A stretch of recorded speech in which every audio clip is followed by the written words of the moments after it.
nazo beta lisolo ya motema ya moto ya lokotanga bakomisanga esika nazalelo bazo sala nyonso bayeba baoluka bakomprendre bayeba nini nasala kwete nakoma esika nazalelo yo boyaki kosunga ngai nabundi ngai moko ti kolo ekosala ngangulu alors kobebisela ngai réputation te na lokuta na yo comme une massue, une épée et une flèche aiguë. Ainsi est un homme qui porte un faux témoignage contre son prochain. Olio mituna milo ino question tuna ndena la kisayo secret na ngaye. Olio yo ina moninga sans raison yakandena la kisayo secret na ngaye. Olio yo kote langanda kwa nganga tuna ndena la kisayo nzambe yambiye. Olio yo loba kengana simba kisi yakandena la kisayo secret baluka yeyo nzamba tombolinga lelo to bafina yeyo tala nzamba bimisinga lelo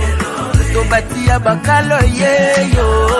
nzamba bimisinga lelo to libote bwakisa yeyo tala nzamba tombolinga lelo olio yo kosela ngai makambo usana na la kisayo nzambe ya lula olio yo kende kotonganga partout yakande na la kisayo orphelin na suka olio yo bwakela ngai maladi yakande na la kisayo bangomba na mata olio yo panza libala moninga tuna ye ya la kisayo nzambe na ye baluka yeyo nzamba tomboli ye lelo balakela mabe yeyo tala nzamba tomboli ye lelo bafinga bayina yeyo kasi nzamba ponisenga lelo na libulu ya kufa yeyo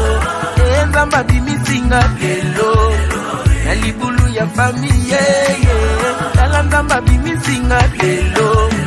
azeli lobite yoyo nzamba salelinga lelo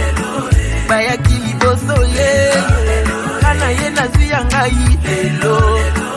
basala bambula yeye oya ngai umelite lelo azeli lobite yoyo tala ndenga lingezala lelo Merci Jésus.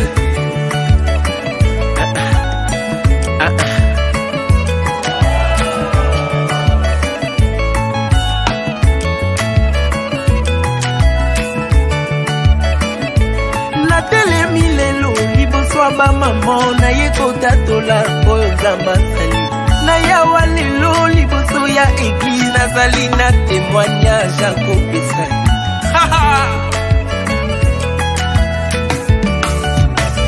lazalo akufa yeye